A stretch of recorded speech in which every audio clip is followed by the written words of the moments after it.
Buenos dias, damas y caballeros. Hindi pa man nagsimula yung hearing proper or sinasabi nila clarificatory hearing sa impeachment case sa laban kay Vice President Sara Duterte. Meron ng Pulse Asia survey na sinasabi na 51% ng mga Pilipino ay may distrust level kay Sara Duterte. Kumbaga tumaas ito Tumaas ito sa previous level na mga 2030. Ngayon 51%, and they are citing her link to corruption as the reason why they no longer trust Sara Duterte, or bakit meron growing trend of distrust kay Sara Duterte. So malaki po ang implikasyon nito. Ang ibig sabihin nito ay kahit papaano natatauhan na yung mga tao na meron talagang pattern of action na nakikita nila on the part of Sara Duterte, where she is just avoiding. Hindi niya sinasagot ang issue. Otherwise, kung gusto niya talaga sagutin ang issue na katiwalian, matagal na niya pinapresenta si Mary Grace Piatos, matagal na niya, hindi ba earlier, sinabi ng spokesperson niya, yung si Attorney Michael Poa, na sa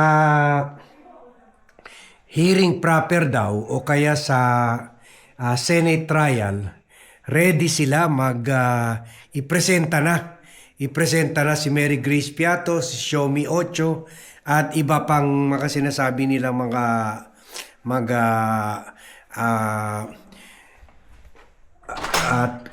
witnesses nila to prove their accusers wrong, o to prove wrong yung mga nag-file ng impeachment case sa kanila.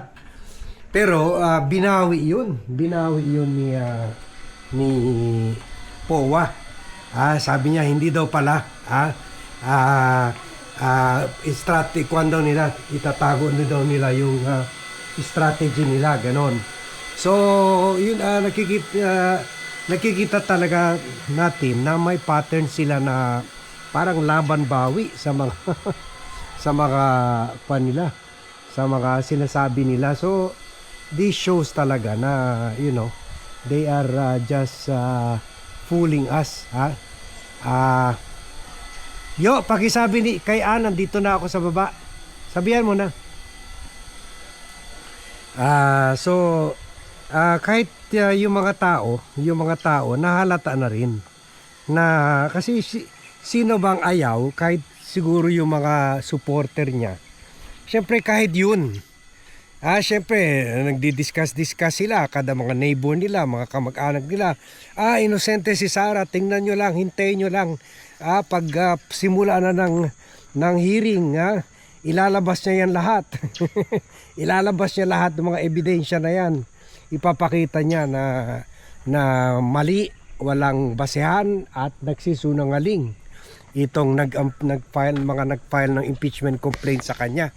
So kahit sila yan, kahit yung mga supporters ni Sara, inaabangan rin nila yung mga ipapakita na ganyan naman tayo. That's hindi ka na kailangan maging lawyer or mag-justice to figure that out. Kahit sino man tao na akusahan, kung may ebidensya siya laban sa akusasyon, very excited siya na para ipakita yun, para isampal yung ebidensya sa mga nag-aakusa sa kanila sa isang hearing, kahit sa barangay hearing o sa korte. Pero kung wala kang ebidensya, gagawin mo yung parang ginagawa ni former President Rodrigo Roa Duterte sa ICC. Imbes ipepresenta mo yung counter evidence, ika-question mo yung jurisdiction ng ICC, magkunwari kang naluloko ka na, may mental instability ka na, at kung ano-anong mga gimmick, delaying tactic ang gagawin mo. So ganyan rin ganyan na ganyan ang pattern rin ginagawa ni Sara Duterte at last na kuan na rin, na-realize na rin na ng mga followers niya na oo nga, ganun nga talaga ginagawa ni Sara. Na obfuscation, sabi sa US, na iniiwasan lang talaga niya, ginagawa niya lahat, kagaya sa tatay niya sa ICC, ginagawa niya lahat para hindi sagutin ang issue. Iwasan sagutin ang issue or question yung constitutionality of the hearing. Kahit itong hearing na ito ay clarificatory hearing na ito ay ginagawa on orders of the Supreme Court based sa petition niya sa Supreme Court last year. So buti naman at last natatauhan na yung taong bayan, pati mga DDS supporters na mukhang guilty talaga siya at totoo talaga yung issue ng corruption. Kaya 51% pumalo sa 51% yung distrust level niya, dahil marami ng tao naniwala na talaga mukhang guilty talaga siya sa mga kasong katiwalian. So ito naman yung sinasabi natin noon na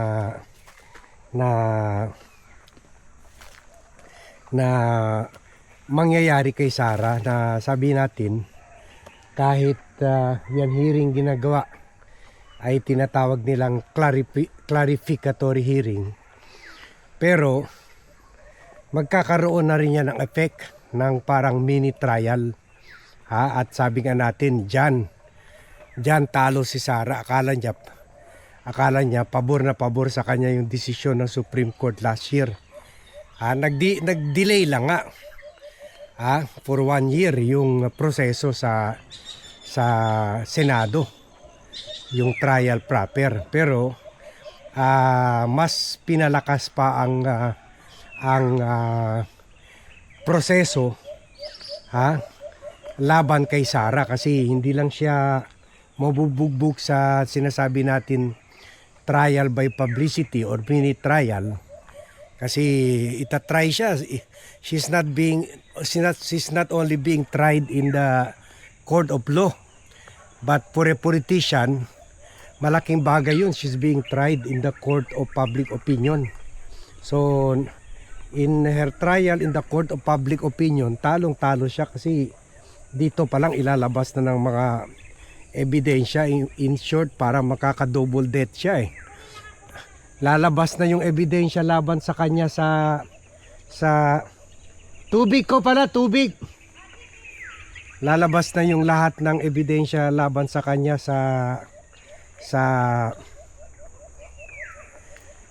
dito sa sa clarificatory hearing. Lalabas ulit ito kung papayagan ng mga lawyers niya, kasi doon sa trial proper, unlike dito sa House hearing ng Justice Committee, doon sa trial proper may chance na yung mga lawyer niya harangin yung mga ebidensya, harangin yung pagpresenta ng ebidensya, kagaya sa ginawa ng mga lawyer ni Joseph Estrada sa Jose Velarde account, sa impeachment ni former President Erap. So dito kahit harangin pa nila, pero sa mata ng tao, kung maipresenta yan ng prosecution, kaya pinipigil na nila, kaya humingi na sila ng TRO.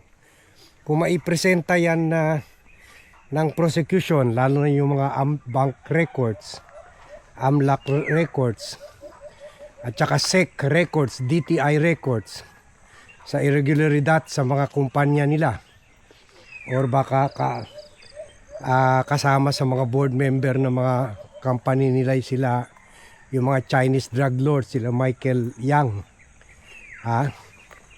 Sammy Uy, Peter Lim. So lahat yan ma mapuprove na talagang hindi lang sila magnanakaw, kundi link rin sila sa mga drug lords at kuwan rin sila, liable rin sila sa violation of the anti-graft law sa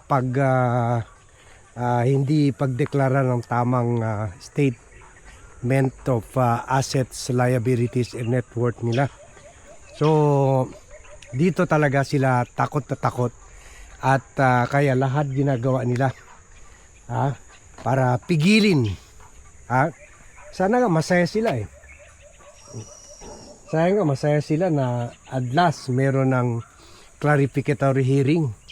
Pwede na nila gamitin yan venue para kontrahin yung mga ebidensya, pero hindi eh. Pinapatay nila, and this is not lost on the public.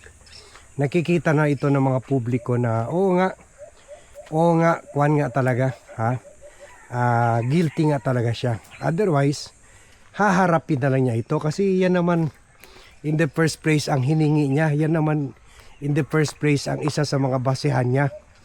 Kaya umakyat siya sa Supreme Court last year. Ngayon pinagbigyan na siya. Ngayon binibigyan na siya ng pagkakataon para kontrahin yung mga akusasyon. Hindi naman niya ginagamit yan.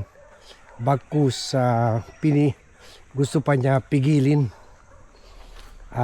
through the filing of a petition for certiorari with prayer for injunction sa Supreme Court.